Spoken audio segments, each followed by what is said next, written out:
إلا الله محمد رسول الله لا إله إلا الله محمد رسول الله. السلام عليكم ورحمة الله وبركاته. بسم الله والصلاة والسلام على رسول الله وبعد. قال النبي صلى الله عليه وسلم: من أصبح منكم آمنا في سربه معافا في جسده عنده قوت يومه فكأنما حيزت له الدنيا بحذافيره، أو كما قال عليه الصلاة والسلام: إن الله وملائكته يصلون على النبي يا أيها الذين آمنوا صلوا عليه وسلموا تسليما. اللهم صل على محمد وعلى آل محمد كما صليت على إبراهيم وعلى آل إبراهيم إنك حميد مجيد. اللهم بارك على محمد وعلى آل محمد كما باركت على إبراهيم وعلى آل إبراهيم إنك حميد مجيد. سبحانك لا علم لنا إلا ما علمتنا إنك أنت العليم الحكيم. Respected brothers and sisters, may Allah subhanahu wa ta'ala accept your coming here today. May Allah subhanahu wa ta'ala make this majlis a means of salvation for us. As the Prophet ﷺ says in the hadith, that any gathering in which Allah subhanahu wa ta'ala is not mentioned will be a source of regret in the day of judgment. So we are fortunate, alhamdulillah, not only in a gathering where Allah's name is going to be mentioned many times, but rather we're going to be discussing the deen of Allah subhanahu wa ta'ala, which is obviously an extra bonus. That is why Rasulullah sallallahu alayhi wa sallam, he once said to his companions, إِذَا مَرَرْتُمْ بِرِيَاضِ الْجَنَّةِ فَارْتَعُوا.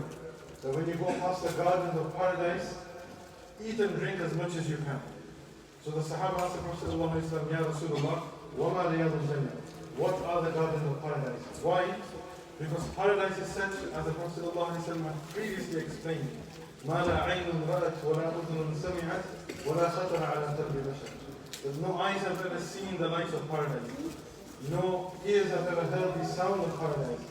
And no heart has ever been able to imagine the beauty of paradise. So when the Prophet ﷺ said this, that when you go past Jannah, eat and drink as much as you can, they were amazed and said, what are the gardens of paradise? So the Prophet ﷺ responded by saying, Hilakul ilm. And in the narration he said, Hilakul dhikr. That the gatherings and circles of knowledge, and the gathering and circles of remembrance of Allah subhanahu wa ta'ala, both are intermingled in each other. Dhikr is obviously, ilm is dhikr as well. It's a form of remembering Allah subhanahu wa ta'ala. So we are fortunate inshallah to have Mufti Saiful with us as well, and he will be reminding us about the Prophet's mercy, Prophet Muhammad sallallahu alaihi wasallam, mercy and concern for the Ummah. Respected brothers, just a few moments before I show you actual presentation. As Maulana mentioned, we're here on behalf of Ummah Welfare Trust, and we've been coming here for quite a number of years, alhamdulillah, and you've been showing us a lot of support. What is Ummah Welfare Trust? In a nutshell, working for the Ummah, that's what he says over here. None of us, alhamdulillah, in the charity are there for a wage, for example, even though we may get paid, but that's not the objective. Alhamdulillah, we're trying to recruit like-minded people who will work tirelessly for the Ummah, giving them extra hours, extra time, making sacrifices, staying away from home, all of these things. About Ummah Welfare Trust, alhamdulillah, based on the principles of compassion and sacrifice, preserving Iman. This was one of the most important fundamentals of Ummah Welfare Trust. Ummah Welfare Trust started in the year 2001 when the Afghanistan crisis happened. One of our trustees, Shaykh he stayed in Afghanistan while the bombing was happening, 24/7 for 1.5 years, 15 months. He's seen people who are not even in the area where the bombs had dropped there because of the radiation and the chemicals and the rest of the bombs that come with it. People were bleeding from their ears. People in Afghanistan, this is. Since then, alhamdulillah, Ummah Welfare Trust has been working in over 25 different countries up and down the globe.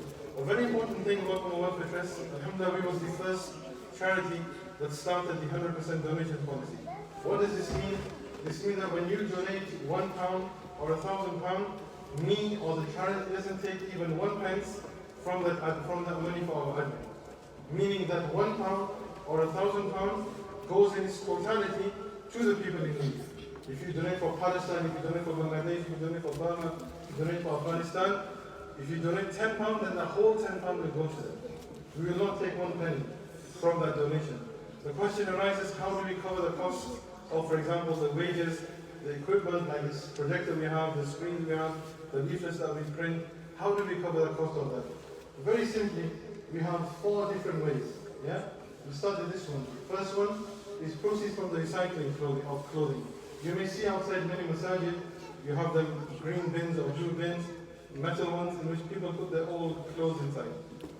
We take them, we recycle it, the money that we get from that is used for admin. Number two, you have profits from the charity shop. So basically we have 12 charity shops up around the country, from London all the way to Scotland, and everything in these charity shops is donated by Muslims and non-Muslims. And we sell that for a very small cost, and that is 100% profit for the charity, and that is used for the admin. Number three, and the main one, is the tax relief. When you are a working taxpayer, as you know in the United Kingdom, any charity that is registered with the Charity Commission, they can reclaim 25% on any taxpayer that has paid or given that charity a donation.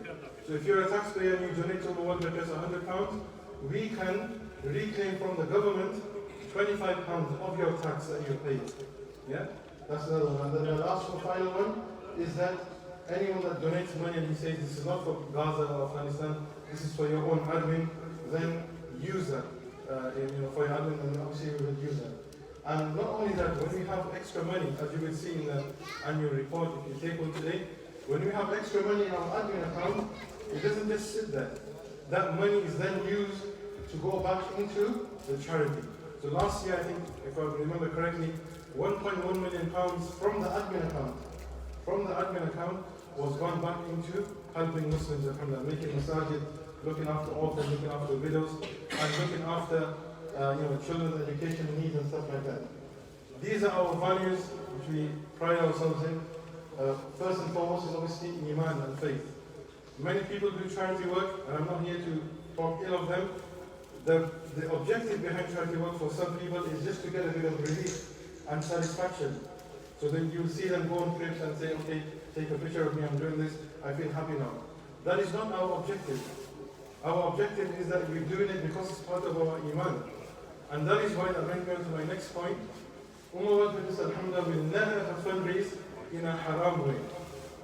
Meaning, we won't have a charity dinner where there's men and women are mixing, or where there's raffle tickets, or where there's music there, or where there's haram activities going there, raffle tickets and the rest of it. Ummah Welfare Trust will always fundraise in the halal way. Why? Like I said, because it's part of our religion. When we pray our salah, we can't pray the salah the way we want to. We have to pray the way the Prophet ﷺ taught us. Similarly, when we're collecting money for our Muslim brothers and sisters in different parts of the world, we have to do it the way the Prophet ﷺ taught us, the guidelines of the Sharia of Allah subhanahu wa ta'ala. Nothing haram takes place in that sense. Like I said, selflessness, unity, trustworthiness, and accountability. Unity, alhamdulillah, we have in our organization at this moment in time people from all different backgrounds. We have reverts, we have people from India, Pakistan, Afghanistan, Bangladesh, Somalia, many different countries. And alhamdulillah, we all work together like that. And the most important thing is the trustworthiness and accountability. Anyone can come at any time. For example, if you make a donation today of £3, for example, and we give you a receipt, you can come to us after 15 years and just give us a receipt number, and we will tell you where you donated that money, which of our representatives took that money, and which country was that money for, whether it was zakat, sadaqah, or not. We have a massive full trail from the donor to the recipient that comes to that. That's just in terms of the charity and the values of the charity. Just before I show you the actual presentation, I'd like to remind you of the situation of the Ummah of the Holy Prophet today. Shaykh is going to be talking about the concern of the Prophet for the Ummah. You know the Prophet he said, "Man azza akhahu bi musibatin, kasahu Allah min khamil karamati yawm al-qiyamah." That a person, if he just takes the time out to consolidate and give condolences to his Muslim brother because of some musibah that has come over him. For example, his mom passed away, someone in his family is injured or ill, and you just go up to him and you say to him, Allah make it easy for you. Or don't worry, it will all be okay, inshallah, Allah will make it easy for you. You give him some words of support. Listen to some words. The Prophet ﷺ said, on the day of judgment, Allah subhanahu wa ta'ala, because of them words, He will give you clothing made out of honor on the day of judgment. That's just for them words. Just imagine that. Imagine today, if you are to feed the hungry stomachs of people in Afghanistan who have been in war for over 40 years. One of our representatives at Bradford, he just came back 2 weeks ago after spending nearly 1.5 months in Afghanistan. He said that he went to certain areas in Helmand province where the whole village, the entire village, was either injured or they had someone who was martyred in there. Every single one of them. The men, women, everyone, someone had their hands blown up, someone had their feet, someone had their eyes blown up, different parts of the body. He went to one alim, subhanAllah, who was killed. SubhanAllah, when he was saying the story, the child was an orphan now. He's saying that the Americans came, this was like in 2013 or 14, and they took the father, they said to the father, we just need to take you to the police station just to ask you a few questions. And they shot him on the way, killed him. And then he showed us the grave, that's where my father was buried. We have orphans, whose fathers were killed in front of them. Yeah? This is just one country I'm talking about in Palestine. Imagine the situation in Palestine. Imagine what if the Prophet ﷺ was to see and witness the happening of the Ummah today, where he couldn't tolerate even one man being killed unjustly. Remember the whole Bay'at of Radwan in Surah Al-Fajr, where Allah subhanahu wa ta'ala talks about when the rumor spread that Uthman radiallahu anhu had been killed, the Prophet ﷺ was ready to sacrifice all 1,400 Sahaba for that one man. For that one man. And that's why the Prophet ﷺ said, لَزَوَالُ الدُّنْيَا جَمِيعًا أَهْوَنُ عَلَى اللَّهِ مِنْ دَمٍ سُفِكَ بِغَيْرِ حَقٍّ. That the entire world be destroyed, it's easy unto Allah subhanahu wa ta'ala than one innocent person's blood being spilled. Today, subhanAllah, the world is crying about Ukraine. 2 weeks of invasion, people being killed. The same people who are crying about it are the ones that have been killing Muslims for decades and centuries. Raping. SubhanAllah, there's children here, I don't want to say it explicitly. We've all, the others have heard, that men normally carry out the evil act of raping. But there's only one country where the women actually done that to the men, and that was the prisoners, the Muslim prisoners in Iraq, in Abu Ghraib, if you remember. So these are the crimes that have been committed against the Ummah of the Prophet. And we are here as a vehicle, inshallah, to help and assist our brothers and sisters in different parts of the world, alhamdulillah. Our workers have been shot, 2 of them have even been killed. One in an accident, one was killed in an airstrike in Syria, delivering aid to orphans in Iraq, in Syria. So this is the ethos that we have, alhamdulillah, and we want you to be part of this because Ummah Welfare Trust doesn't belong to me or the trustees. It's for the Ummah, from the Ummah. That's what it is, inshallah. We have no differentiation between race or ethnicity and anything like that, inshallah. And before I finish it, I'd like to remind brothers if they want to take any fridge magnets or any literature that we have, there's also some books for you downstairs as well. And inshallah, we can have the presentation now. We'll be showing the presentation just for 10 minutes, and then we'll have the start, inshallah. Jazakumullah khair.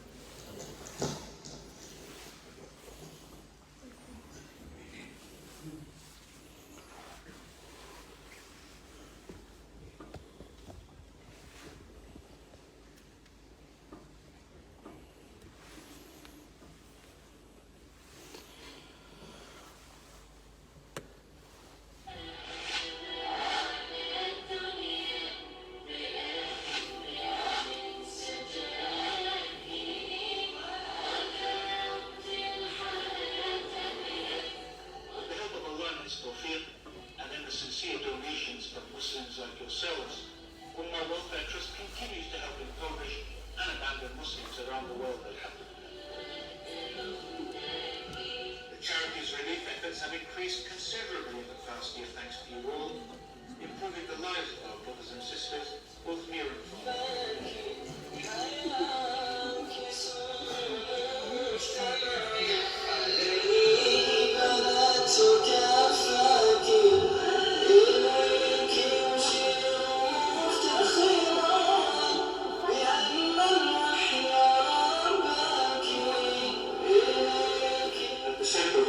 Past and future great events is the Middle East, where Ummah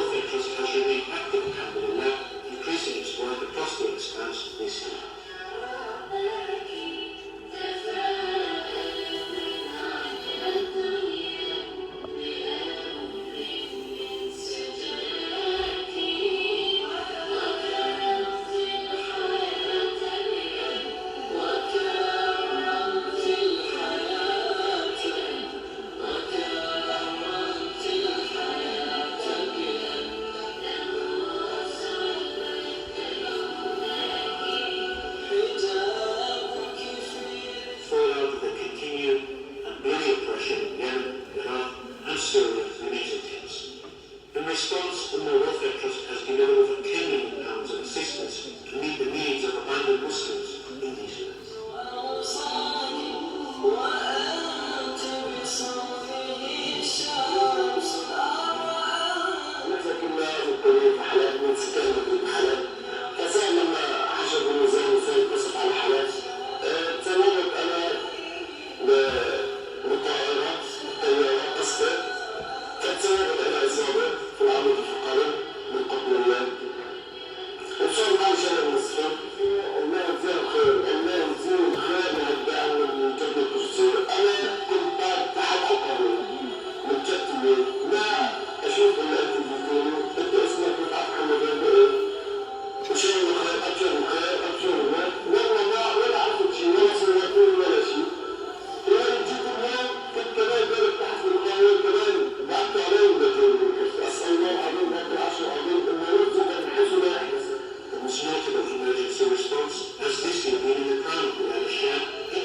Many masjids have been built.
continues to uphold its obligations to the widows and orphans, tens of thousands of whom have been given either monthly or fixed support this year. والذي وصى به هدي العقول وهو للإسلام نهج وأصول ما عداه ففضول في فضول. Sadly, Muslims today face every kind of persecution. In almost every part of the world.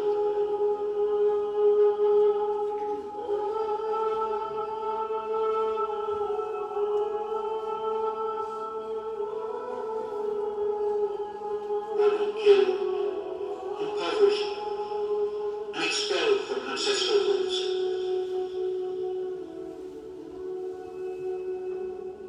In Afghanistan today, despite the war's end, millions of Muslims are facing hunger and poverty after the country's assets were frozen.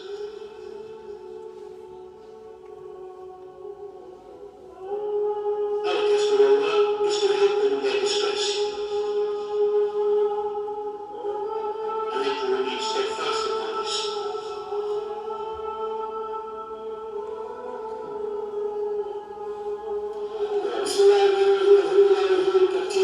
We're just going around and visiting some of the families here who come. This is Azimullah, alhamdulillah.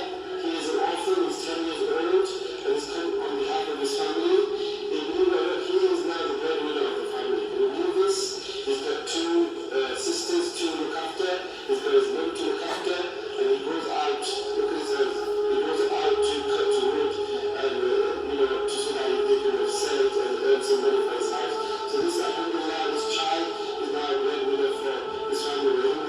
We're here today, and we're giving him this food park. Inshallah, as the donation continues from the UK, we can continue to help orphans like this.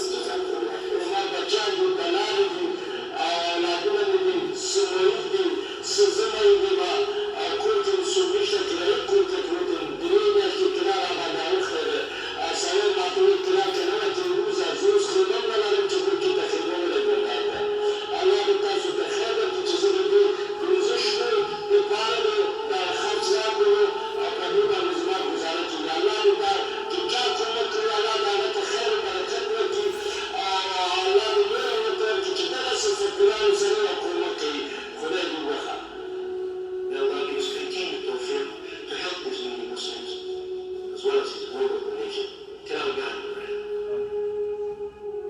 Time is of the essence. Let us come together today and help these needy Muslims survive.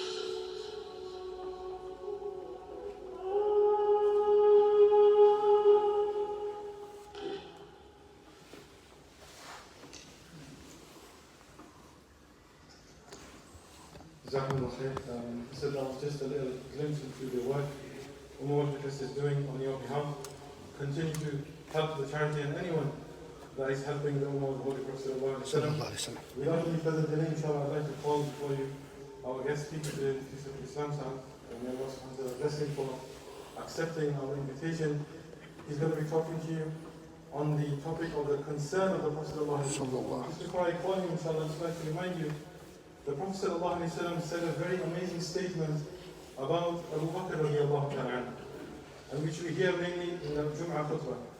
And everyone probably remember this hadith where the Prophet sallallahu alaihi wasallam said, "Arhamu ummati bi ummati Abu Bakr radiallahu anhu." The most merciful from my ummah towards my ummah is none other than Abu Bakr radiallahu ta'ala. If this was the Prophet sallallahu alaihi wasallam saying this about Abu Bakr radiallahu anhu, imagine the Prophet sallallahu alaihi wasallam mercy for the ummah. So shall I call before you Muslim Islam Sahib?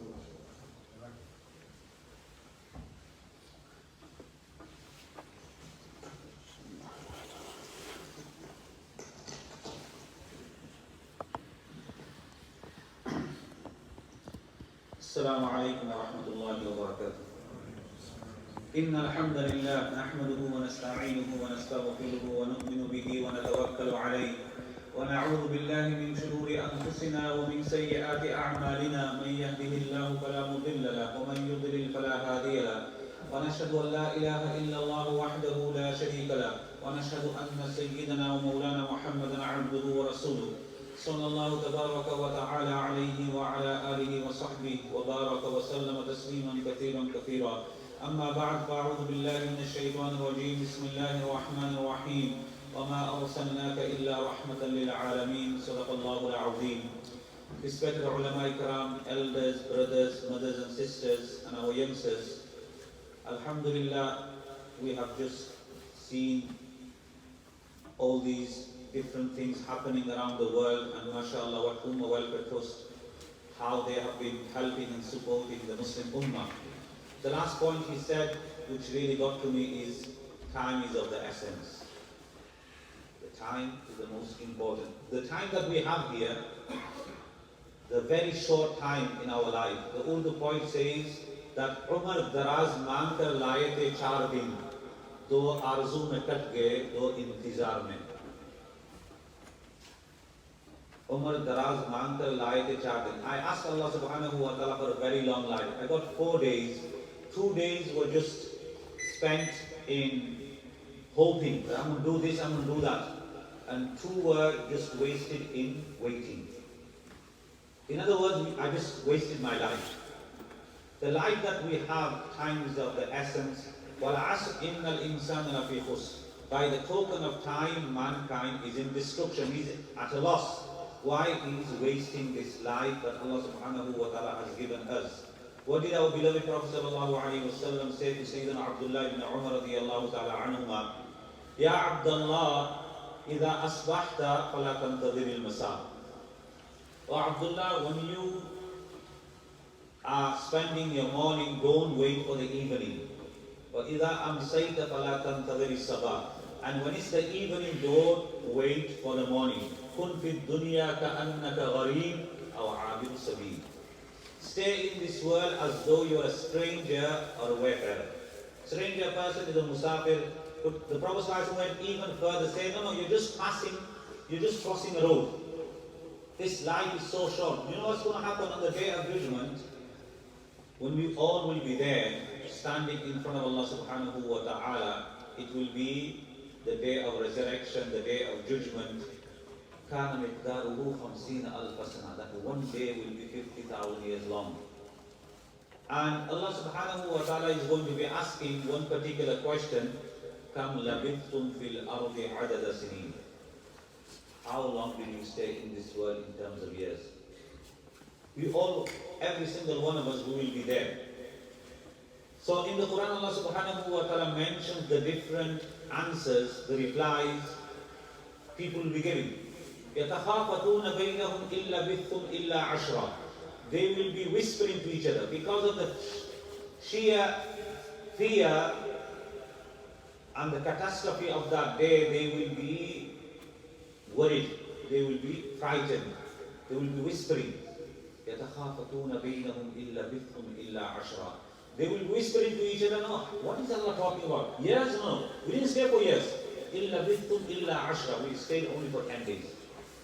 This life, my brothers, my sisters, how long they will say we only live for 10 days. Another group of people will say 10 days is too much. We didn't stay for 10 days. نحن أعلم بما يقولون إذ يقول أمثالهم طريقة إلا بثتم إلا يوما. The intellectual ones, the clever ones, the genius, they will say we will only live for 1 day. We only live for 1 day. Another group of people will say, no, we didn't stay for 1 day. 1 day is too much. 1 day is too much. كأنهم يوم يرونها لم يلبثوا إلا عشية أو ضحاها. That group will say we only live for 1 morning or 1 evening. Allahu Akbar. And this life, what are we doing with our life? We think we've got a very long life. I'm still young, my father's still alive, my grandfather's still alive. I got a long life. That's the way we have been. Shaitan has misled us. That we need to do something today before it is too late. So another group will say, no, 1 morning or 1 evening, that is even too much. وَيَوْمَ تَقُومُ السَّاعَةُ يُقْسِمُ الْمُجْرِمُونَ مَا لَبِثُوا غَيْرَ سَاعَةٍ. The mujrim, the criminals, they will take qasam, they will promise and they will take oath, vow, and they will say, no, you only live for 1 hour. So that point that which was said at the end, time is at the essence, this point came to my mind. I'm saying we got 1 hour. Make or break, do or die, we have to do something. Whether it's charity work, whether it's our ibadah, whether it's doing anything positive, productive, fruitful, we have to do it now. Like in English they say, between the regret of yesterday and the hope of tomorrow is the opportunity of today. Did you get this? Between the regret of yesterday. Whatever we done before. We were misers, we didn't spend the path of Allah subhanahu wa ta'ala, we continue to commit vice and transgression and evil and sins, we didn't perform our salah, we didn't observe our fast, we haven't performed our hajj, we have consumed alcohol, we have taken drugs, whatever in the past. We were sincere tawbah, move on. We just started the month of Sha'ban. The month of Ramadan is around the corner. It's a time that we change. The Prophet sallallahu alaihi wasallam, subhanallah, the concern, I just read the verse, subhanallah. What concern? What if Allah subhanahu wa ta'ala is giving the testimony? وَمَا أَرْسَلْنَاكَ إِلَّا رَحْمَةً لِلْعَالَمِينَ. We have not sent you as a mercy لِلْعَالَمِينَ, for the entire universe. That is enough accolade, award, achievement. You can't get something bigger than that. You can't get something more higher than that level. Before going to that point, I just like to say Allahu Akbar, this time that we have, we need to utilize it. Why is Allah subhanahu wa ta'ala saying, well, by the token of time, mankind is in destruction? Because we are wasting our time. You know, these moments that we are here today, like Mawlana Adam Sahib was saying, that we are in the most sacred place. Ahabbul biladi ilallahi masajiduha. The most sacred place is the house of Allah subhanahu wa ta'ala. We have come here. Today we could have been watching football or watching film, Netflix, Hollywood movie, Bollywood movie, whatever. But alhamdulillah, we have come in the house of Allah subhanahu wa ta'ala to listen to the words of Allah and His Messenger sallallahu alayhi wa sallam. What does the hadith say? مَجْتَمَعَ قَوْمٌ فِي بَيْتٍ مِّن بُيُوتِ اللَّهِ تَعَالَى يَتْلُونَ كِتَابَ اللَّهِ وَيَتَدَارَسُونَهُ بَيْنَهُمْ إِلَّا نَزَلَتْ عَلَيْهِمُ السَّكِينَةُ وَغَشِيَتْهُمُ الرَّحْمَةُ وَحَفَّتْهُمُ الْمَلَائِكَةُ وَذَكَرَهُمُ اللَّهُ فِي مَنْ عِندَهُ. That whenever a group of people assemble, they gather, they congregate in the house of Allah subhanahu wa ta'ala, i.e. the masjid, يَتْلُونَ كِتَابَ اللَّهِ, to recite the Quran, to understand the Quran, the meaning, amongst themselves, إِلَّا نَزَلَتْ عَلَيْهِمُ السَّكِينَةُ. The sakina, the tranquility, the serenity of Allah subhanahu wa ta'ala descends that gathering. وَغَشِيَتُمُ الرَّحْمَةُ, the mercy of Allah subhanahu wa ta'ala envelopes that gathering. وَحَفَّتُمُ الْمَلَائِكَةُ, the noble creation, the angels, they surround that gathering. And Allah subhanahu wa ta'ala mentions about each and every one of us in the Malay A'la, where He has all the noble angels around Him. That's the kind of gathering. And before we leave this gathering, what does the Prophet ﷺ say at the end of the hadith? That Allah subhanahu wa ta'ala makes that announcement, قُومُوا مَغْفُورًا لَكُمْ. Stand up, you have all been forgiven. قَدْ بَدَّلْتُ سَيِّئَاتِكُمْ حَسَنًا. Not only that, even the bad deeds, your sins, they have been transformed into good deeds. SubhanAllah. Look at the reward. You know, many times, before I sit down in the garden, I always ponder and reflect on this hadith to motivate myself. And this is the hadith that should motivate you and me. To this extent, the Prophet ﷺ said that in the hadith he mentions that the angel will say, a person came late and he came and sat down in that gathering. He didn't come to primarily to listen to the talk. He came to meet somebody, he came to call somebody, and he came to sit down for a few minutes. So what is going to happen? What's the ruling for him? Because there was a blanket forgiveness. So what is going to happen about that person who came late? So what did the Prophet ﷺ say? Humul qawmu la yashqa jalisuhum. Allahu Akbar.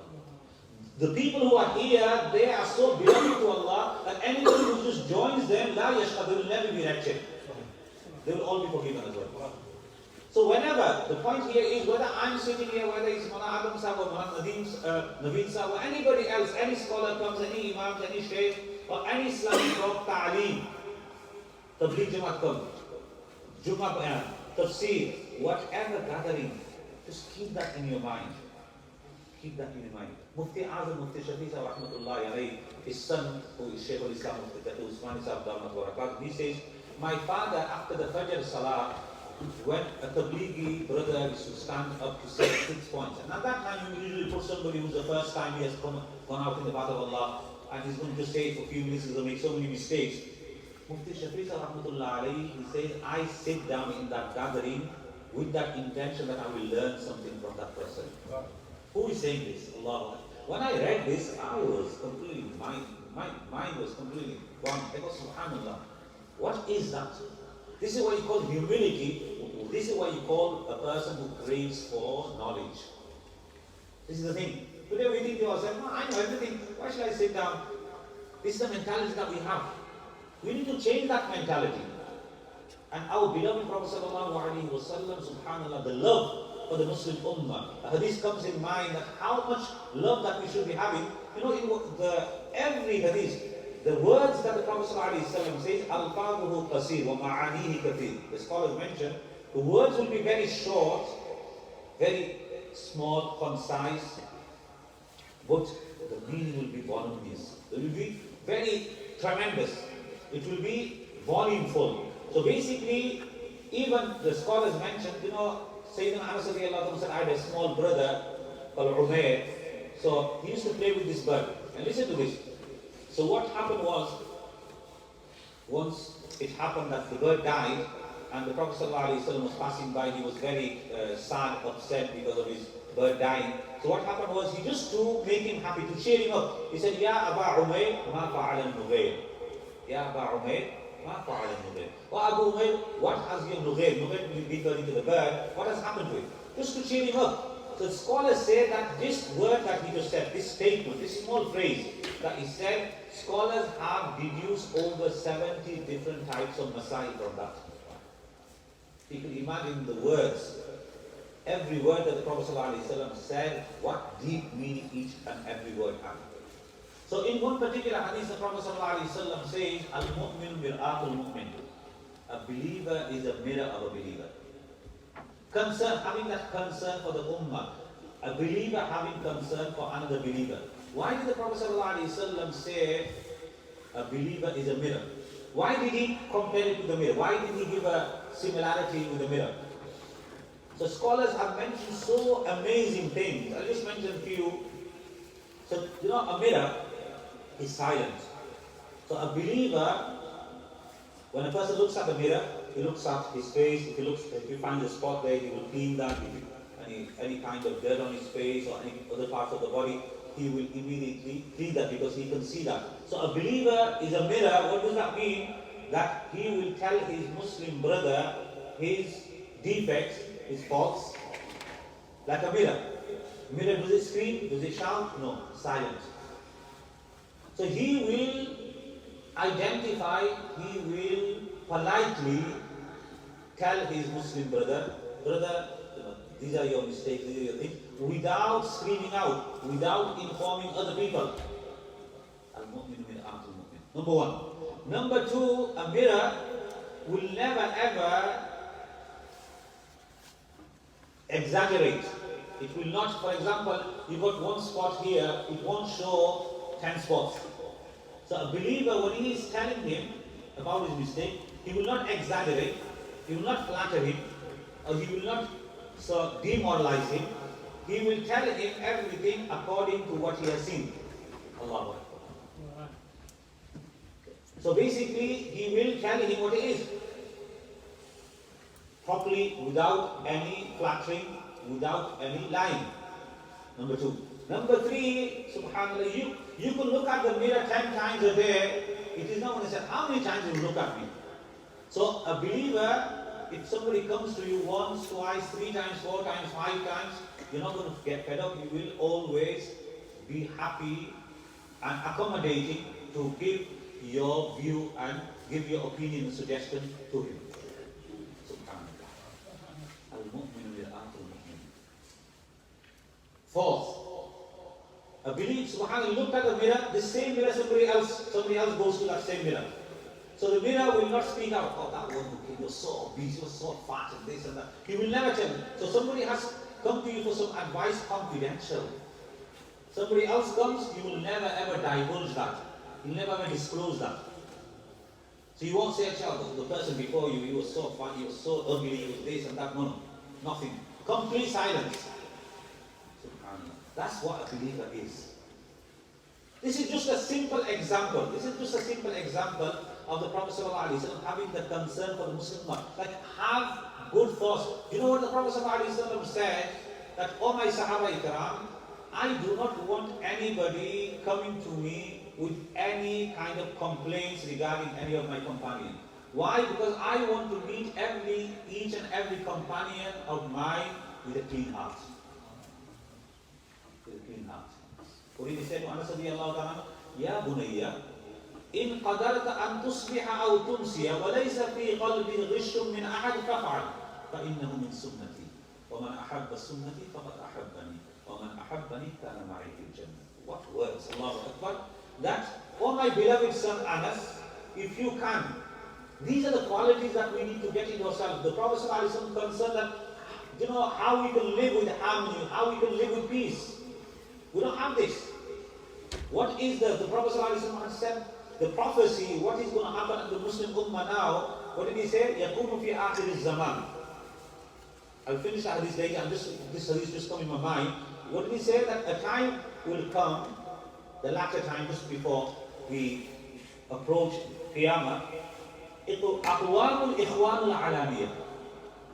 People will be Zahir Torba. Apparently, they will be brothers. And وَأَعْدَاءُ السَّبِيلَ. Enemies within. That's why in English they say, I love that person who openly hates me. And I hate that person who openly loves me, but inside he hates me. So I know that this person openly hates me, then I should stay away from him. This is a problem that we have. So, like in Urdu, subhanallah, the Urdu poet, he says, जब तीर लगा था तो इतना दर्द महसूस नहीं हुआ. जब तीर लगा था तो इतना दर्द महसूस नहीं हुआ. ज़ख्म का एहसास तब हुआ जब कमान देखी अपनों के हाथों में. I don't know if you understood this. You know, when the arrow fell on my body, it didn't hurt me too much. But I felt the pain when I found out that the person who was throwing the arrows was hurling the arrows at me. He was from one of my person, my friend. So this is the problem that we have. आजकल किसी मुसलमान के दुख से इतने दुखी नहीं जितने किसी के सुख से दुखी है. You know, it's supposed to be sympathizing with somebody who's going through difficulty. But we get angry on a person. You know, when we see somebody in a happy mood, we are angry with that. We don't sympathize, empathize with somebody. So this is the situation that we have. The hadith I was saying that, you know, this is what's happening in the Muslim Ummah. Aqwam al-ikhwan al-alamiya. We have apparent friends, they will be in front of you. MashaAllah, you are an amazing person. The Sufi of the time, the Tabi of the Syria, the Junaid al-Baghdadi. But just when they just move away in the absence, oh, that one is Shaitan, Iblis. This is the kind of behavior we have. So the Prophet ﷺ, Sahaba Ikram was shocked. They were saying, how could that be? Bima ya Rasulullah, how could this happen? He said, ذَلِكَ بِرَغْبَةِ بَعْضِهِمْ إِلَى بَعْضٍ وَرَغْبَةِ بَعْضِهِمْ مِنْ بَعْضٍ. Because when you meet somebody, you will go and flatter him, you will do everything. You know the example of the politician. Pre-election, begging gold. Post-election, I'll see you after 5 years. So what happens? When you need them, you understand? That's it. This is the situation. So, وَرَحْبَةِ بَعْضِهِمْ, and there is no need, when you think that your gift is finished, you got whatever you needed, I say, no, not that person. So the point I was saying, subhanAllah, the Prophet ﷺ, what did he say? Ya bunayya, in qadarta, if you can, in the morning and evening, keep your heart clean. Regarding it. This is amazing. And he said that this is from my sunnah. Today we might be thinking the beard is the sunnah, the burqi is the sunnah, the miswak is the sunnah. These are the apparent sunnah, but the actual sunnah, which is the heart. This is keeping your heart clean. And this is what the Prophet ﷺ wanted between ourselves. So we can be help to each other. You know, we think about Ummah Welfare Trust, the amazing thing that we need, that unity. How are we going to get that unity? We're standing in salah, the person next to us, we hate him so much. He might be shoulder to shoulder here, but in our hearts we hate him. We're hating that person, we don't like him. So we need to create that unity and that love. The Prophet ﷺ will start with his companions. So one person, fresh, he's done fresh evolution, fresh wuzu, he comes in. The Prophet ﷺ, he said that person was just coming in. Before he was just coming in, he said this person was going to come in. Now he's a person of Jannah. So everybody, subhanallah, intrigued to find out who this person is. He comes in, he sits down. So Abdullah ibn Amr bin As radiyallahu ta'ala anhu, he's observing all this. Second day, same situation. The Prophet ﷺ makes the announcement again that the person who's going to come in front of you, now he is a person of Jannah. And the same person comes. Third day, the same thing happens. So he's very, very intrigued to know that what deeds does this person carry out? For which reason the Prophet ﷺ is giving him the glad tidings of Jannah 3 days continuously. So he says, he goes to him and says, look, I had some altercation with my family and I got nowhere to live, so can I stay with you? He said, okay. Of course, the hospitality of the Arabs was very famous. He said, okay, you can stay with me. So he stays. His objective is to observe him. What prayer, does he perform tahajjud, does he cry in front of Allah, what he's doing. So he observed all night, he just realized that he just went after eating and gave hospitality towards myself. He just went to bed, woke up in the morning, that's it, nothing so special. So the next day he said, our problem hasn't finished, can I stay for another night? He said, okay. So he stays, he sees the same situation. Third night it happens again, so he's feeling a bit down, he's thinking to himself, I was thinking, so high about him, the Prophet praised him and gave him the guarantee of Jannah, and nothing has come about.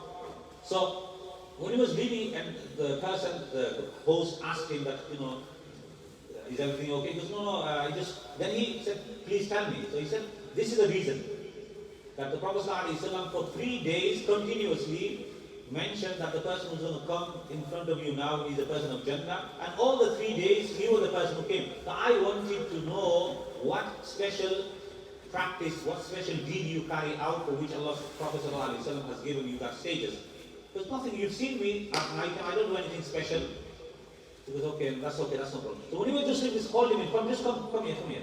Because one thing I do, and listen to this, my brothers and sisters, one thing that I do, and this is the thing that is easy to say, but it's very hard to do.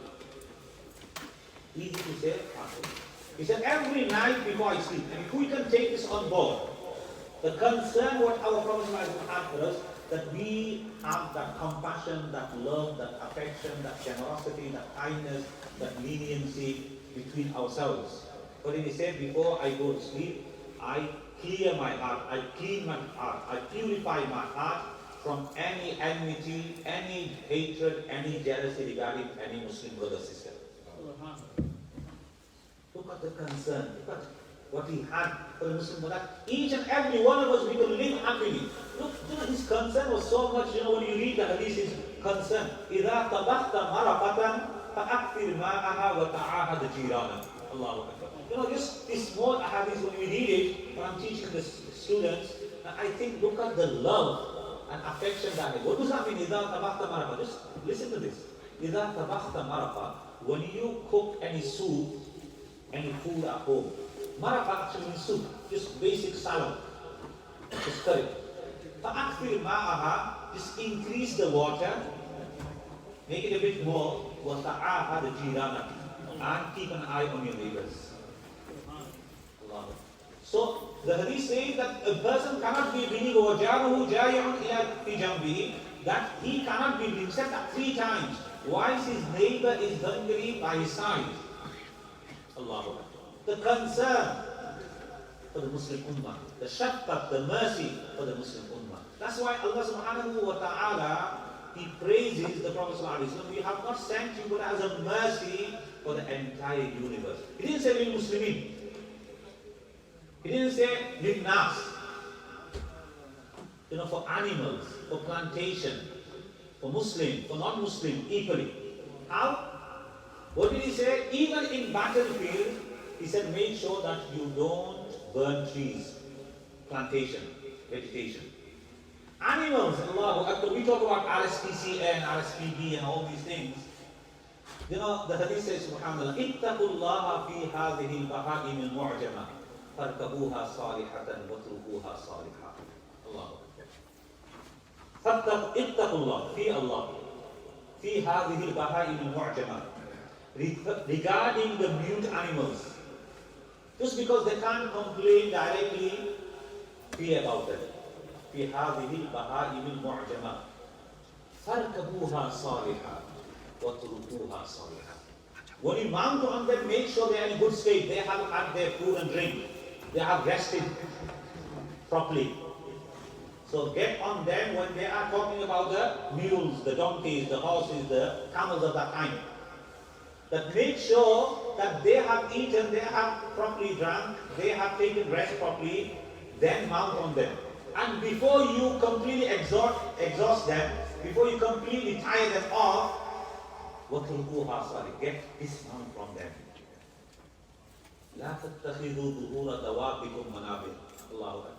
Don't make the backs of your animals mimbar.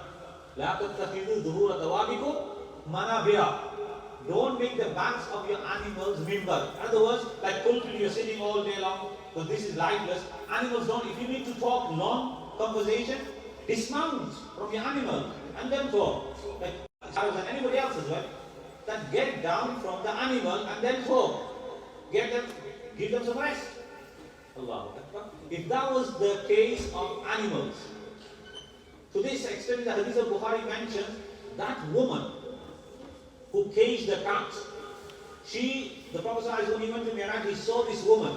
She was thrown into Jahannam because of not looking after the cats, of being cruel to a cat. And on the other side, this prostitute, she gets into Jannah by giving water to a thirsty dog. Allah. This is what we call mercy. Mercy for the entire universe.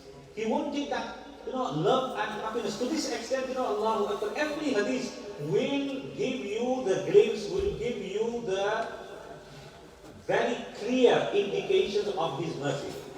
What will you say? لَيْسَ الْكَذَّابُ الَّذِي يُصْلِحُ بَيْنَ النَّاسِ وَيَقُولُ خَيْرًا وَيَنْهِي خَيْرًا. When there's two parties, they have broken up, there's altercation, there's disunity, there's arguments between husband and wife, between brother and sister, between two organizations, between two countries, then we know lying is haram. It's a kabira guna, it's a major sin. But in this situation, the Prophet ﷺ look at his mercy, saying, no, Allah subhanahu wa ta'ala will take away the sin of lying. He will give you reward if you can even lie and get these two parties together. That person is not a liar. يُصْلِحُ بَيْنَ النَّاسِ, who reforms, who rectifies, who joins two group of people. وَيَقُولُ خَيْرًا, he says good things. You were saying about this brother of yours, he was talking bad. No, I was talking to him, and he was saying, no, you're a very good brother. And in reality, it's not. But just your intention is to get two groups together, two brothers together, husband, wife together. Nowadays, we will say things, slander, and try to break up the relationship. This is what's happening. So every hadith that you read is telling you the mercy of the Prophet ﷺ. It is not halal, it is not permissible, it is not allowed for a believer to desert his Muslim brother for 3 days. If you had an altercation, it's a natural we have. So the Prophet ﷺ said you've got a grace of 72 hours, 3 days and 3 nights. So within that you should get back together. How could you not speak to your Muslim brother, sister? How could you stay away from each other for 3 days and 3 nights? If you die in that will, enter Jahannam. So he's the compassion and the worry that he had for the Muslim Ummah. Allah subhanahu wa ta'ala, Allahu Akbar, when we read the Quran, because the problem is we don't study the Quran. The love the Prophet ﷺ had, the concern he had, Allah subhanahu wa ta'ala had to intervene. فَلَعَلَّكَ بَاخِعٌ نَفْسَكَ أَلَّا يَكُونُ مُؤْمِنِينَ.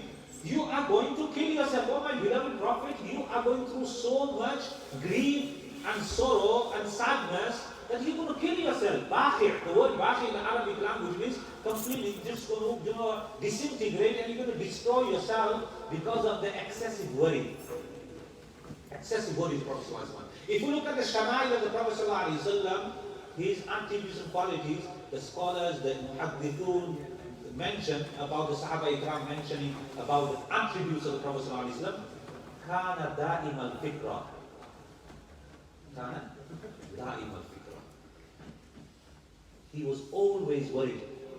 Da'im al-huzn. The words which have been used. But always thick, always worried about the Muslim Ummah. Da'im al-huzn, always grief. What is going to happen? What is going to happen to my Ummah? When the Prophet ﷺ was given, in the hadith it mentioned, he was given a choice. And listen to this. He was given a choice. You could take half of your ummah to Jannah, or the other option is, you can get the intercession. What did he choose? What did he choose? Intercession. Why? Because he said, I will take half, that's guaranteed. But what's going to happen about my other ummah? The other half. So if I have the permission of intercession and shafa'at, then I can intercede for every single one. Allah. You know when Wadduha was revealed? وَالضُّحَى وَاللَّيْلِ إِذَا سَجَى مَا وَدَّعَكَ رَبُّكَ وَمَا قَلَى وَلَلْآخِرَةُ خَيْرٌ لَكَ مِنَ الْأُولَى وَلَسَوْفَ يُعْطِيكَ رَبُّكَ فَتَرْضَى. That وَلَسَوْفَ يُعْطِيكَ, oh my Prophet, I will give you so much that you will be happy. You know, Sayyidina Ali radiallahu anhu says, this is the ayah which is the most hopeful ayah in the entire Quran. Scholars have debated, academic, and he talk here, that which is the ayah which is the most arja ayat in fi kitabillah. This is an academic talk itself. But he says this ayat, why? Because when this verse was revealed, what did the Prophet ﷺ say? Allah, when I read that, it makes me cry. That the Prophet ﷺ was said by Allah subhanahu wa ta'ala, he was told that I will give you so much that you'll be happy. Immediately, when Jibreel brought this verse, what did he say? Immediately, إِذَنْ لَا أَرْضَى وَوَاحِدٌ مِّنْ أُمَّتِي فِي النَّارِ. Then, oh Allah, if you have said this and I will not be happy, listen to this, my brother and sister. إِذَنْ لَا, then I will never be happy until even one of my ummati is in the fire of Jannah. Even one. Allah is concerned. And then we want to follow my youngsters, we want to follow these celebrities, and we want to follow these football players and this and that. You know, I always say to our youngsters, many of us, we cry when our team loses. We cry for all this. They don't even know we exist. They don't even know we exist. And our Prophet ﷺ, Allahu Akbar, the concern he had, Sayyidah Aisha radiallahu anha says that once the Prophet ﷺ came into my chamber, he was in a very happy mood. So I seized that opportunity and I said, Ya Rasulullah, do dua for me, supplicate, pray for me. They were so lucky people, Allahu Akbar. So the Prophet ﷺ raised his hands and he prayed, Oh Aisha, Allah subhanahu wa ta'ala, Allah forgive the sins of Aisha, the major, the minor, the apparent, the hidden, intentional, unintentional. So he continued praying. And Aisha saying, I was so happy, I put my head on the lap of the Prophet out of happiness. And the Prophet ﷺ looked at him and he said, Oh Aisha, is my dua making you happy? Because Ya Rasulullah, what? Of course, you're doing dua for me. I know 100% is guaranteed for, and it is accepted. Because for your record, listen to this, my brother, my sister. For your record, this dua that I've done for you, I do the same dua for my ummah 5 times a year. Do dua for you and me, my brother, my sister. Just think about it. The compassion, the love, the mercy he had. He prayed and cried for us, and we don't want to follow his footsteps. He is the role model. Why would we go and make somebody else our role model? He is the role model. There's no best before date. There wasn't a date fixed that it becomes best before date. It gets outdated. It's not. He is the role model for us till the end. In every aspect, he just wanted, any moment, he sees the moment, yes, Ya Allah, I want it like this. One night he was crying for Allah subhanahu wa ta'ala. He was reading the verse, فَمَنْ تَبِعَنِي فَإِنَّهُ مِنِّي وَمَنْ عَصَانِي فَإِنَّكَ غَفُورٌ رَحِيمٌ. Regarding Sayyidina Ibrahim alayhi salatu wasalam, we pray for Allah, that Allah, whoever follows me is from me, and those who disobey Allah, you are forgiving, you are merciful.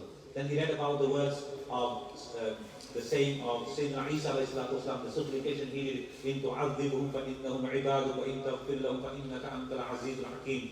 Allah, if you forgive them, then subhanallah, you are merciful. And if you punish them, Allah subhanahu, you have the power to do that. You rightfully, you can do that. So he read these verses and then he started to cry. What is going to, Ya Rabbi ummati ummati, these other prophets, they prayed for the ummah. What is going to happen to my ummah? Crying all night for us after reading these verses. Allahu Akbar. Allah subhanahu wa ta'ala said, Jibreel, why is my prophet? Obviously Allah knows. He wanted to open up everything. Because he's crying for the ummah. He goes, tell the Prophet sallallahu alaihi wasallam, I will not make him grieve regarding ummah, I will make him happy. I will make him happy. In everything. In the hadith books, if you read, any time when he got an option between two things, إِلَّا اخْتَارَ أَيْسَرَهُمَا, the hadith says he will always choose the easy thing.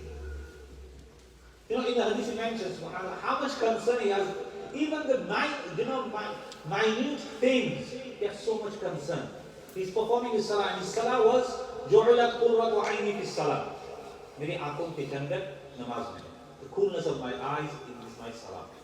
He used to say to Bilal, Arehna ya Bilal, give the azan. Give me some happiness, give me some rahat. And nowadays, salah has become a burden for us.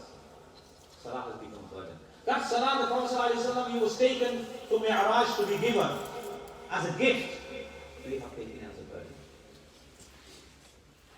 So the Prophet ﷺ, he performs salah. In the hadith, what does he say? He's so concentrated on his salah, but in the hadith he mentions that when he used to hear a child crying, Allahu Akbar, child crying, so he used to shorten his salah so it doesn't burden the mother of that child. Can you just imagine the concern of the Muslim community? This is the concern that he had.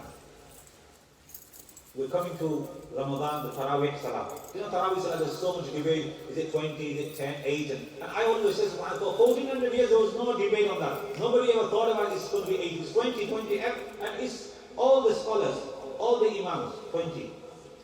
So suddenly somebody comes up and they want to make it 8 or something. So, the point I'm saying here is the Prophet ﷺ, when he started to perform the night prayers in the month of Ramadan, in the hadith he mentioned, in Bukhari and many other hadith kitabs. So, the concern that he had, that the Sahaba Ikram realized that the Prophet ﷺ is leading some extra salah in the month of Ramadan. So they go and join. Look at the love they had for salah and to join the Prophet ﷺ. So he performed the first night, Sahaba Ikram joined. So the news spread it out, so more Sahaba Ikram came the next day. Third night, some Sahaba Ikram came. After that, the next night, the Sahaba Ikram came, the Prophet ﷺ didn't perform his salah. He didn't perform. So obviously the Sahaba Ikram couldn't go, Ya Rasulullah, stand up and perform out of respect. So they were, they were making sound. Ya Rasulullah, they were making all these sounds. The Prophet ﷺ might be asleep, he might just wake up. And because they were so sort of happy, they were so intrigued, and they were looking forward, anticipating to perform salah with the Prophet ﷺ. They wanted to get that, barakat, the blessings for the Prophet ﷺ. So the Prophet ﷺ, he didn't get up, he continued his individual ibadah. The next day he called the Sahaba Ikram, because I know, he said very clear, that I know that each and every one of you came, you got that love for performing salah, but only reason I didn't continue because I didn't want it to become faraz upon you. I didn't want it to become faraz upon you. Because if it became faraz on you, Sahaba, then you could have done it. But I'm thinking about the ummah who's going to come after in the day of judgment. Allah. Now we're debating on age and this and that. And so he's thinking about us that we will not be able to perform. If it became faraz, then that would be a burden on us. We would not be able to perform it. The concern, the compassion that he had for everything. So what we need to understand is that he, throughout his entire life, always worried that what is going to happen, Allah subhanahu wa ta'ala to console him. وَلَا تَجْعَلْ يَدَكَ مَغْلُولَةً إِلَىٰ عُنُقِكَ وَلَا تَبْسُطْهَا كُلَّ الْبَسْطِ فَتَقْعُدَ مَلُومًا مَحْسُورًا. So the backdrop to this is a person Actually, a person came to the Prophet ﷺ. One narration says a woman came and gave him a chadar, a new. She saw the garment and gave it to the Prophet ﷺ. And then what happened was one particular Sahabi, he liked it because, Ya Rasulullah, can you give it to me? And we know, in the hadith he mentions, he never ever is to say no to anything. وَكَانَ أَحْسَنَ النَّاسِ وَكَانَ أَسْجَعَ النَّاسِ. The Prophet ﷺ was the most generous, he was the most beautiful, handsome, and he was the most brave. So, the Prophet ﷺ said, okay, I've got nothing else. He went home and he removed that chadar and he gave it to that companion. And that day he didn't have anything to wear himself. He just stayed at home. Allah subhanahu wa ta'ala revealed the verse. وَلَا تَجْعَلْ يَدَكَ مَغْلُولَةً إِلَىٰ عُنُقِكَ. Don't put your hands to your neck afterwards. Don't give anything. Don't do that. But at the same time, وَلَا تَبْسُطْهَا كُلَّ الْبَسْطِ. Don't spread so much that generosity, so much concern, so much love and mercy for the ummah. So Allah subhanahu wa ta'ala all the time could intervene. So the point I'm saying here is, what do we get and how much concern? That ayat is just enough for the title of this topic. What did he say? لَقَدْ جَاءَكُمْ رَسُولٌ مِّنْ أَنفُسِكُمْ. Indeed, a prophet has come to you from amongst yourself. So, obviously, the first addressee of this ayat are the Arabs. عَزِيزٌ عَلَيْهِ مَا عَنِتُّمْ. It becomes a burden, it becomes hard, painful for the Prophet ﷺ. Anything that pains you. Allah is giving testimony. Azizun alayhi ma'anitum. Whatever burdens you, whatever inconveniences you, makes it difficult for the Prophet ﷺ. It hurts him. And that's what the Prophet ﷺ, what did he say? Al-mu'minuna karajulin wahid. All the believers are like one person. That's how it should want to be. Al-mu'minuna karajulin wahid. Like Mawlana Adam was saying, just for Usman radiallahu anhu, he was ready to give the life of his own precious life and the entire Sahaba Ikram together. So, al-mu'minuna karajulin wahid.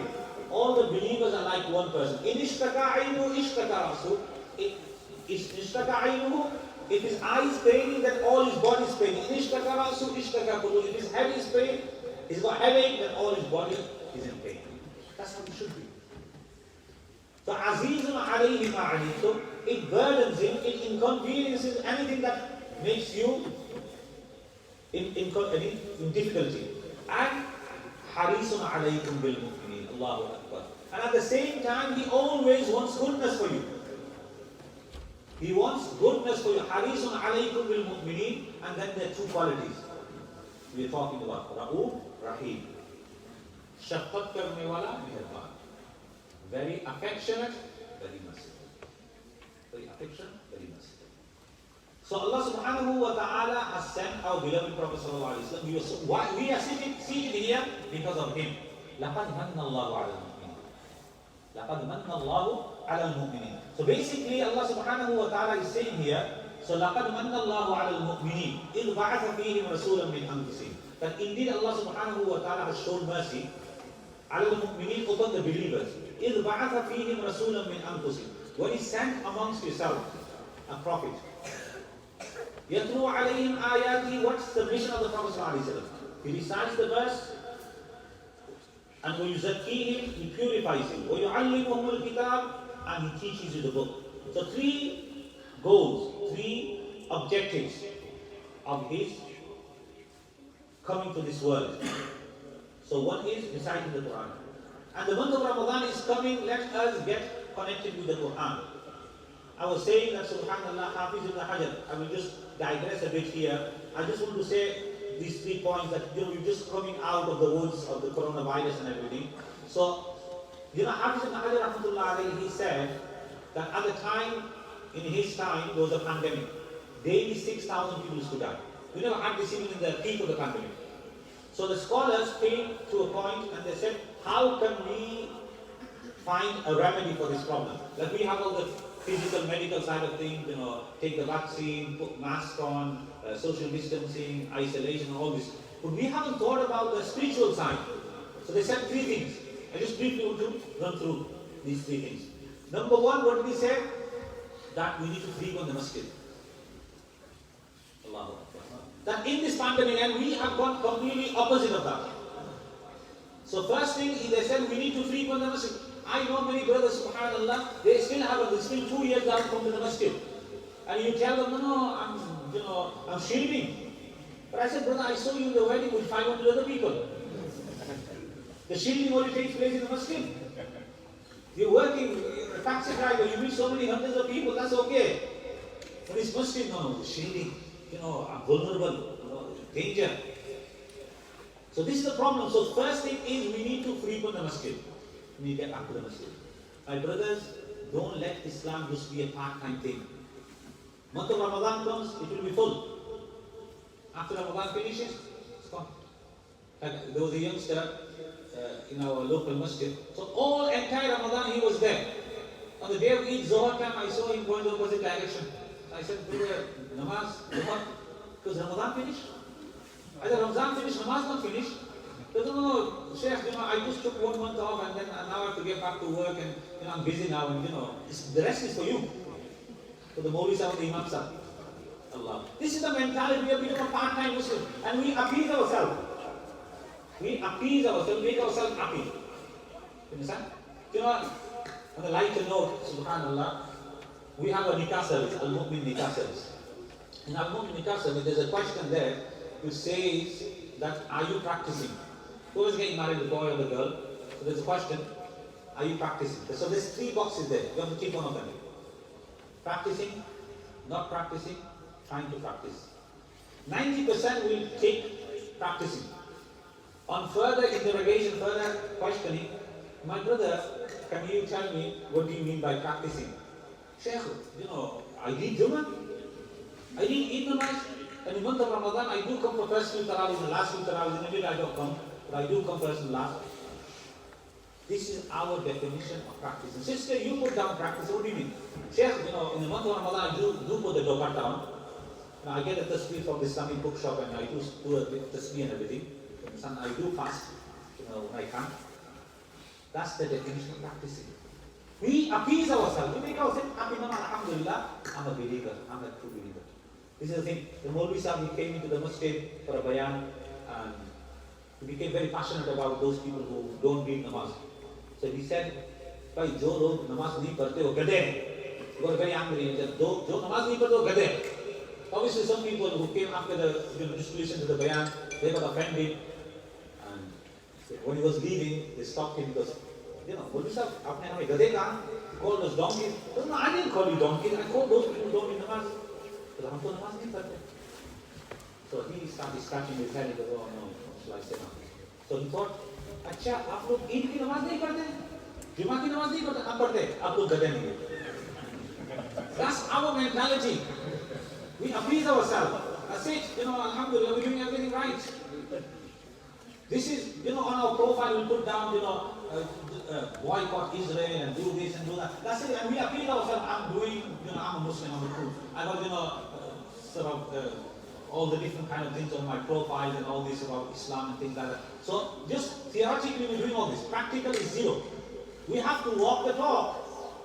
We have to walk the talk. Look at the concern. Talk about the concern. Come back to the concern thing. So I'll just finish off with 3 things. What did I say? 3 things. Number 1 was frequent to the masjid. Number 2 is increasing the recitation of the Holy Quran. My brother is talking about the concern at the same time. He will complain against us if we do not uphold the Quran. وَقَالَ الرَّسُولُ يَا رَبِّي إِنَّ قَوْمِ اتَّخَذُوا هَذَا الْقُرْآنَ مَهْجُورًا. The Messenger ﷺ will say on the day of judgment, oh my Lord, my people, my Ummah, they have deserted the Quran. Then where are we going to go for intercession? The Prophet ﷺ is of such caliber, such status, he doesn't even have to articulate anything.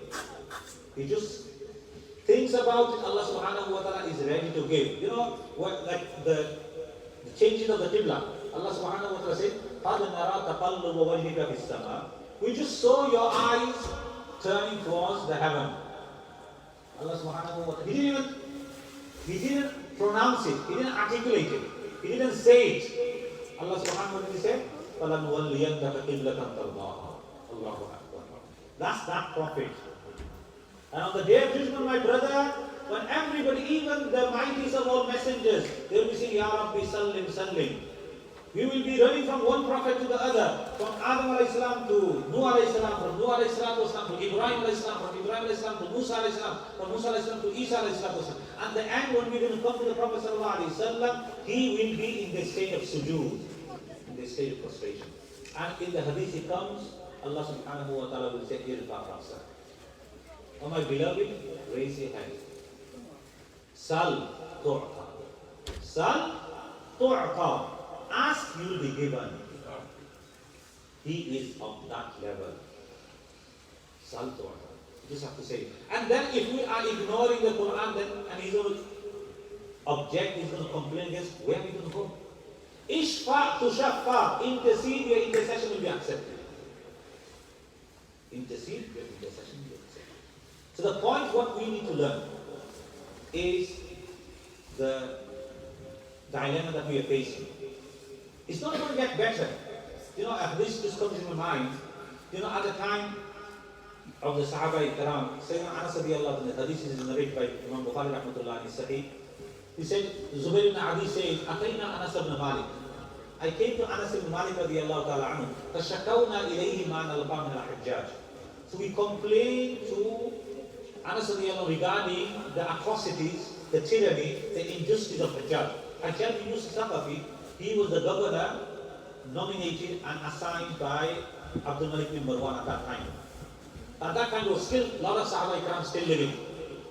And he was a notorious, he was Zalimu Hadil Ummah, the oppressor of this Ummah. He killed the likes of Abdullah ibn Zubair. He killed the likes of Sa'id ibn Jubair. So they said, what's happening here? So what did he say? Allah, listen to this. And we think to ourselves, no, it's going to get better and we'll do it tomorrow. When time gets better, no, it's not going to get better. Isbiru hatta talqaw rabbakum. Be patient until you meet your Lord. فَإِنَّهُ لَا يَأْتِي عَلَيْكُمْ زَمَانٌ إِلَّا الَّذِي بَعْدَهُ شَرٌ مِّنْهُ. Each day as it comes, that day will be worse than today. Because I've heard this directly from your Prophet sallallahu alaihi wasallam. So the point here is, my brothers, my sisters, we can't just be thinking to ourselves, tomorrow never comes. Iyaka wa tasweef. Iyaka wa tasweef. Save yourself from procrastination. Do it tomorrow. Tasweef sawfa in Arabic means I'm qarib karunga. Sawfa af'al, sawfa adhab, sawfa usalli, sawfa asum. You know, future I'll observe past this, it doesn't happen. Ya ibn Adam, Hasan al-Basri rahmatullah alayhi said, Ya ibn Adam, innama anta ayyam, fa idha dhahaba yawmun dhahaba ba'du. O son of Adam, you just wait a few days. One day passes by, a part of you pass by. So it's not going to get better. So the first thing is, frequent the masjid, my brothers, my youngsters. Not only in Ramadan, not only for Jummah. I was in Edmonton, near London, for Jummah. So the committee member said, there will be 5,000 people in front of you for Jummah today. I said, I don't want to hear that. How many in Fajr time came? How many in Fajr time? That's the question. You know, before I finish, I'll also narrate that this regarding making sure that we read our Fajr, mashallah, at least we get something. And the third thing the Prophet ﷺ said, charity, mashallah, Ummah Welfare Trust, charity. 3 things we should be doing. Increase coming to the masjid, increase in recitation, increase in charity. You know what's the best charity? What's the best charity? The Prophet ﷺ, you know, Sahaba Ikram did everything for us. It's just amazing. This hadith is just amazing. Ayyus sadaqati a'zamu ajran. The Sahaba Ikram asked the Prophet ﷺ, which sadaqah is the best? Which sadaqah is the best? And so beautiful. This, you know, like I always say, you know, like people ask, what's the evidence that the Prophet ﷺ is the messenger of Allah? I said there's divine sort of answers there. There's, you know, divine proofs, which is the Quran. وَيَقُولُ الَّذِينَ كَفَرُوا لَسْتَ مُرْسَلًا. The disbelievers said, you're not prophet. Allah said, قُلْ كَفَى بِاللَّهِ شَهِيدًا بَيْنِي وَبَيْنَكُمْ وَمَنْ عِنْدَهُ عِلْمُ الْكِتَابِ. Which the Quran said. And then logically, if you look at his life, the things that he did, everything, that itself, that those things that he did, the miracles that he did, the way he behaved, his character, this can only be of a prophet. Logically, aqli tawfa. So, the hadith says, Ayyu sadaqati a'zamu ajran. What sadaqah is best? Anta saddaqa wa anta sahihun shahid. Give sadaqah whilst you are healthy. Shaykh, and you have greed. So when a person is healthy, he's thinking, I'm going to live for long. I need this money for my children, I need this money for my holiday, I need this money for my buying a new house, buying a new car, whatever. So that's the best time to give. تَخْشَى الْفَقْرَ تَأْمُلُ الْغِنَى. You fear poverty, you're hoping to amass more wealth. تَخْشَى الْفَقْرَ تَأْمُلُ الْغِنَى. Then the hadith gives us a caution. وَلَا تُمْهِلْ. Don't delay. حَتَّى إِذَا بَلَغَتِ الْحُلْقُومِ. Until the ruh is about to be extracted from the body. And then you say, لِفُلَانٍ كَذَا وَلِفُلَانٍ كَذَا. وَقَدْ كَانَ لِفُلَانٍ. For this person that much, for that person that, it's already for that person. And let me tell you, my brothers and sisters, I've been in those situations where a person, the son and daughter called me in the ICU, last moments, and the person is leaving this world. Shaykh, can you come and do the talqeen? You do the la ilaha, and he's trying to take out the checkbook. Shaykh, just write something. I don't want this money to my disobedient children. I said, it's too late. It's too late. فيقول رب لولا أخرتني إلى أجل قريب فأصدق وأكن من الصالحين. That when a person is just going, slipping away, and he's leaving this temporary world to the next permanent world, he said, Allah, give me respite, give me grace, give me time. فأصدق. I could give sadaqah. You know, the scholars of tafsir expound on this. Why doesn't he say about anything else? Why didn't he say fa'usalli? Why didn't he say fa'asum? That I want to fast, I want to perform salah. Why do you say sadaqah? Because sadaqah is that thing which will be the most beneficial for him. Sadaqah is the most beneficial way of saving ourselves from the punishment, the chastisement of the hereafter. What did the Prophet ﷺ say? Ittaqun nar walau bishiqqi tamra. Fear the fire of Jahannam. Save yourself from the fire of Jahannam, even though it's half a day. Badiru bis sadaqah, fa innal bala'a la yatakhattaha.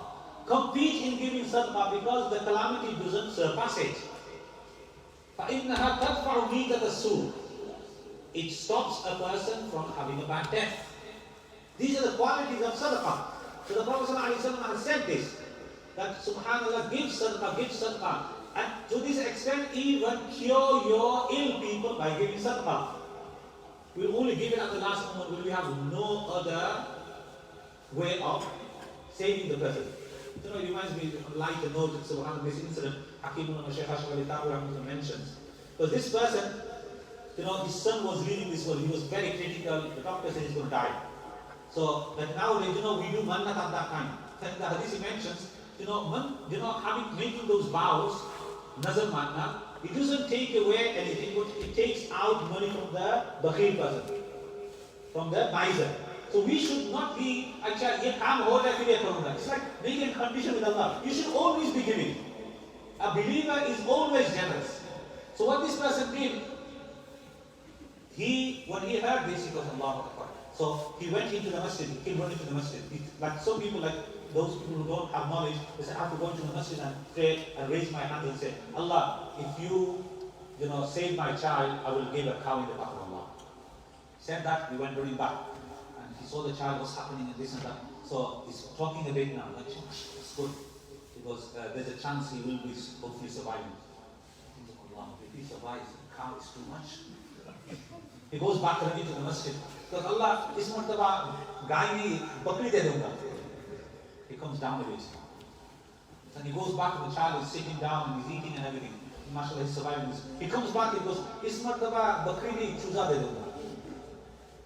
And then he goes back, and then what happens is the child is completely okay. The doctor says, MashaAllah, fine, Alhamdulillah, by the grace of Allah, everything's okay. He comes back, Allah is martaba, maaf kar do, next martaba. That's our way. Allahu Akbar. Allah, paints the picture of nature. وَإِذَا أَنْعَمْنَا عَلَى الْإِنسَانِ أَعْرَضَ وَنَأَى بِجَانِبِهِ وَإِذَا مَسَّهُ الشَّرُّ فَذُو دُعَاءٍ عَرِيضٍ. Allah, when I read this verse, it just makes me cry. And it makes me think as well, that when a person, he's been blessed with so many, it moves away. Oh, it's fine. قَالَ إِنَّمَا أُوتِيتُ عَلَىٰ عِلْمٍ. I've been given this through my intelligence, like Harun said.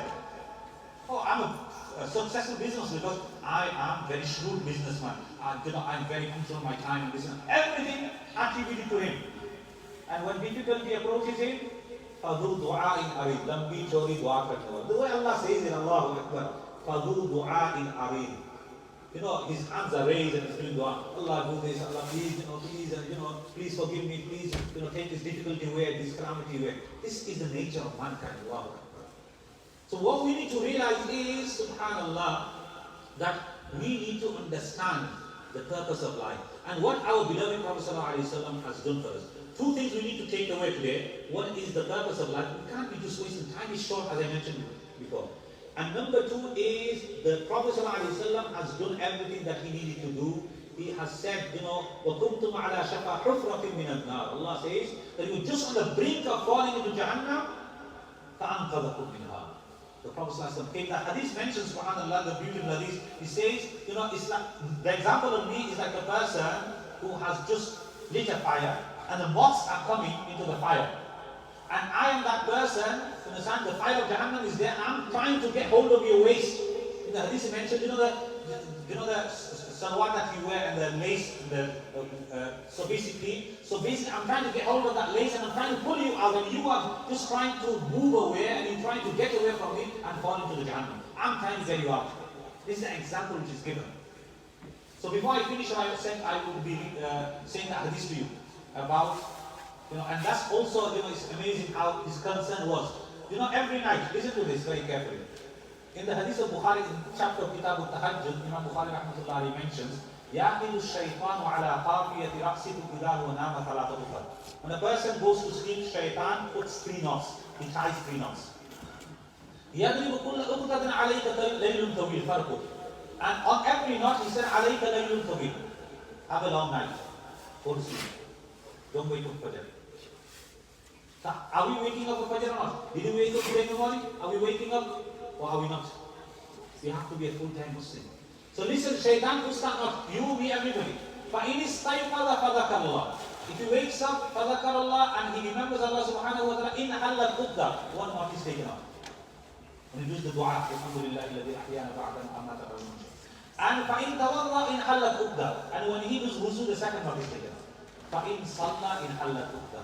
And he performs his Fajr Salah, the 2 rakat sunnah, then the third knot is taken out. فَأَصْبَحَ نَشِيطًا طَيِّبَ النَّفْسِ. He wakes up in the morning. If he wakes up in that way, he wakes up very, very active, very, very strong, fresh. And if he doesn't wake up in that way, he didn't read the Fajr, وَإِلَّا أَصْبَحَ خَبِيثَ النَّفْسِ كَسْلَانِ. You wake up in the morning very lethargic, very tired, very lazy. That's what happens. We need to ask ourselves how we're waking up. The point I want to deduce from here is the 3 knots. Number 1, by reading the dua. Number 2, by doing wuzu. Number 3, by reading the 2 rakat of sunnah of Fajr. In sunnah of Fajr, what are the surahs that we read? What's the sunnah qira'ah? Qul ya al-kafirun, second rakat. Why 2 short surah? To this extent, Sayyidah Aisha radiallahu anha says that the Prophet used to read these 2 rakats so quickly, I used to think, did he read Surah Al-Fatiha? So quick. You know why? Compassion on the Muslim Ummah. Because he wanted the third not to be taken off very quickly. Did you understand? Concern. The 3 knots taken off now, mashallah, the Imam Sahib will be reading very long qira'ah. Tiwal al-Mufassir min Surah Al-Hujurat, long surahs. أقم الصلاة لدلوك الشمس إلى غسق الليل وقرآن الفجر إن قرآن الفجر كان مشهودا. Fajr time there, all the angels, everyone is present. The shift is changing. The night shift, day shift, everybody is together, all the angels, they are witnessing. Read as long as you like because all the knots have been taken off. So the Prophet wanted that third knot to quickly be taken off. Whereas the Prophet's namaz was so long, but this 2 rakat is so short. Why? The concern for the Muslim Ummah, the mercy for the Muslim Ummah. Did you get that? Allah. But you can talk on and on. Understand? I've been told to just, basically my time is up. It's just be 2:45. I'm going to just finish on time as well. So the point here, my brothers, my sisters, what do we take from here? No, we talk about the concern. He has so much concern and we can't even have the fear. We can't even, subhanAllah, what we do, we need to make sure that, have that ghayrat in ourselves.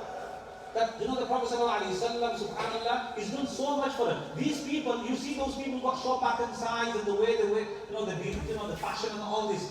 It looks so ugly. Let them look in the mirror and see how ugly they look. But, because we lost our natural instincts. So there was a time that nobody ever thought of short back and side, but now look at the system. So we have to get back to the path shown by our Prophet ﷺ, that's the only way we can be successful. So, few points that we need to take. One point is the purpose, why this life is very short. Number two, keeping the Prophet ﷺ as a role model. And always, before we disobey and go against his sunnah, think about the concern he had for you and me. And inshallah ta'ala, we will always keep away from disobedience. Allah subhanahu wa ta'ala give us the tawfiq. Alhamdulillahi rabbil alamin. اللهم آمين. الحمد لله رب العالمين والعاقبة للمتقين والصلاة والسلام على سيد الأنبياء والمرسلين. ربنا آتنا في الدنيا حسنة وفي الآخرة حسنة وقنا عذاب النار.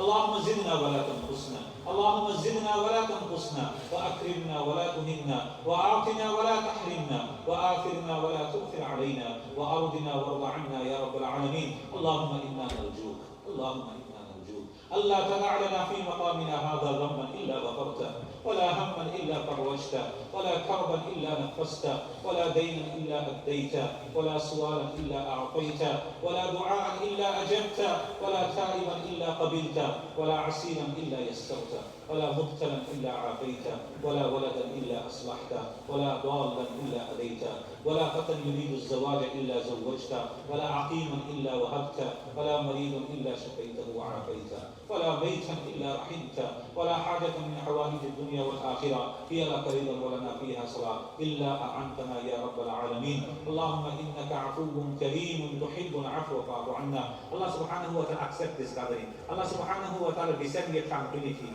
your peace, your serenity, your rahmah, your mercy, your blessing on this gathering. Allah subhanahu wa ta'ala, every one of us who have raised our hands, Allah subhanahu wa ta'ala, our brothers and sisters, our youngsters, our elders, our ulamas, everybody was raised hands. Allah fulfill all our needs, the needs of the dunya, the needs of the akhirah. Allah subhanahu wa ta'ala make us obedient to you. Allah subhanahu wa ta'ala make us the lover of the sunnah of your beloved Prophet sallallahu alaihi wasallam. Allah subhanahu wa ta'ala give us life upon iman, give us death upon iman, and raise us with our beloved Prophet Muhammad sallallahu alaihi wasallam on the day of judgment. Allah subhanahu wa ta'ala, Allahumma rzuqna murafaqatan nabiyyi fil jannah. Allahumma matti'na bin nadri ila wajhika al-kareem. اللهم أرنا وجهك الكريم فإن هذا النعيم ليس بعده نعيم. اللهم اغفر لوالدينا، اللهم أبقيته منهم حيا فأطل عمره بصحة وعافية على طاعتك، ومن توفيته منهم فاجعل قبره روضة من رياض الجنة.